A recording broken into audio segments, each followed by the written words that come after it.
But let's try to summarize. My feeling here on these secret technologies is that not only that there is a lead of 100 years between the secret and the mass technologies, but the question is, who is behind all these things?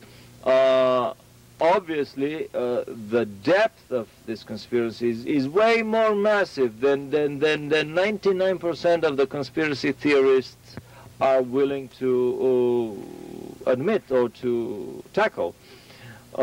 Numerous books have been published that the government started examining the aliens from the 1989. Howard Bloom published a book called Out There.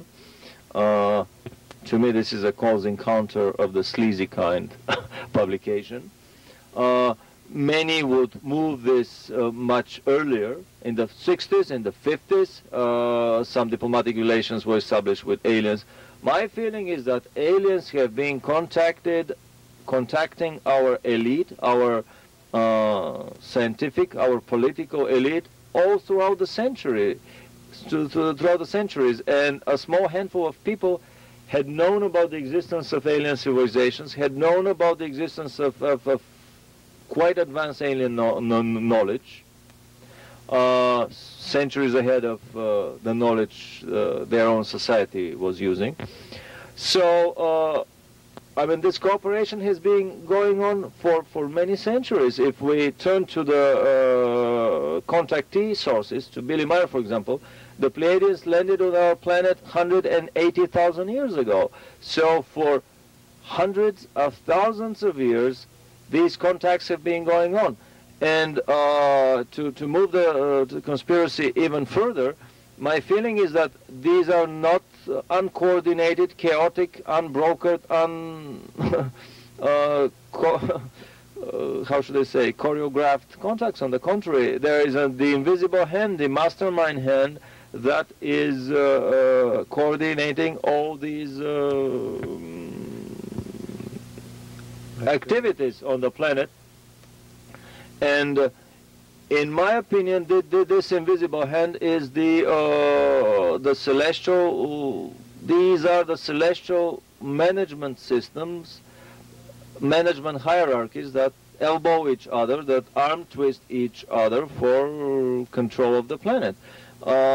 In my long study, because my research on anti-gravity and German flying saucers built during the Second World War, and they are landing on the Moon and Mars, this is the smallest part of my research. Basically, the biggest part of my research goes into comparative contactology and comparative revelatology. And here I would like to share with you a book, fascinating book, that I found in the metaphysical bookstore in the Bodhi Tree. It's called the Urantia book, U-R-A-N-T-I-A, Urantia book. It's published by the Urantia Foundation in Chicago, Illinois, referenced in the Library of Congress, stolen from most of the main libraries, including the UCLA library, where it was donated. It's a massive volume. Actually, this inside is not the book. This is the concordex to the book. I forgot my book at the study group place where I go from time to time. But, and this is not the most important book. I mean, there are many other. This is not the only important book. There are many other important books about other hierarchies that fight for influence on our planet. But this is the universe according to the Trinitarian hierarchy. And in this book, there is a fascinating chapter on, actually three chapters, three papers of about 20 pages on the Lucifer rebellion that happened 250,000 Earth years ago. A rebellion that involved about a third of the celestial Trinitarian management hierarchy of our local universe, angels that sided with Lucifer, and a third of the terrestrial management beings.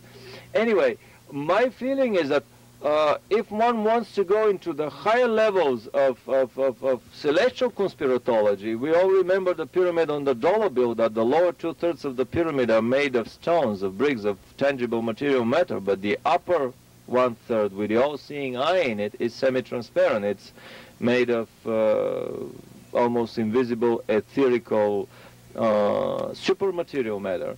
This is a good metaphor to me of the hierarchical conspirative arrangement of the universe, pyramidal arrangement of the universe, where the lower levels of hierarchies are always controlled by the upper levels of stones, by the upper levels of hierarchies, and so on until the very top. And there are several such management hierarchical pyramids. One is the Trinitarian pyramid, as depicted in the Urantia book. Another one is the Jehovian pyramid, as depicted in the Waspi book. Unfortunately, I don't have it here with me handy, but we'll show it sometime in the subsequent lectures. Anyway, and discussions. My feeling is that nothing of these secret projects happen coincidentally, happen through chance and chaotic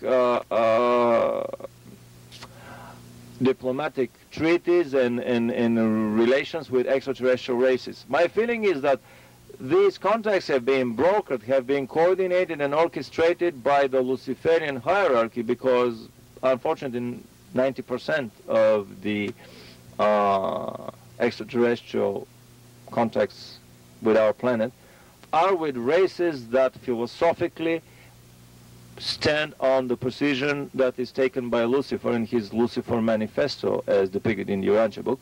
I wouldn't like to go into the philosophical side of this discussion. This is a question of entirely different matter, of entirely different discussion. But the point that I want to make extremely strongly is that all these contacts are made, are basically planned and carried out by the Luciferian hierarchy that is around our planet. And even these teleportational and time tunnel, time portal transportational technologies that have been feverishly developed in so many sites around our planet. I recently had a strange hunch thinking about the Phoenix project. Phoenix is a metaphor for something that dies and is reborn again out of the ashes. I was curious whether the Phoenix project was not an installment policy of the Luciferian hierarchy, being afraid of the approaching end times and preparing itself a nice and cozy escape route, because actually through these time tunnels, and I would like to get Al's opinion on that, but you can have not only bricks and cement and hardware and material and human beings, but probably you can have angelic beings and higher order beings. And I wouldn't be amazed that even poor guy Lucifer can transport himself through the tunnel into a different point of our galaxy or universe, or possibly even to another neighboring universe, just to escape the adjudicating times that are approaching, according to the Urantia book and according to many other spiritual, metaphysical, revelatory, and contactee sources. So, of course, this is totally a speculation, mental gymnastics, so to speak. But still, we have to try to penetrate as deep as our mental capacities allow us, and try to bring into one total picture all these diverse happenings, technological black project happenings on our planet. I would like to have your opinion on this speculation of mine, this attempt to summarize the Phoenix and the Philadelphia project and the long alien presence on the planet with some of these ruling secretive hierarchies, super material celestial hierarchies around the planet. What would you all think about these things? You've got some good ideas there.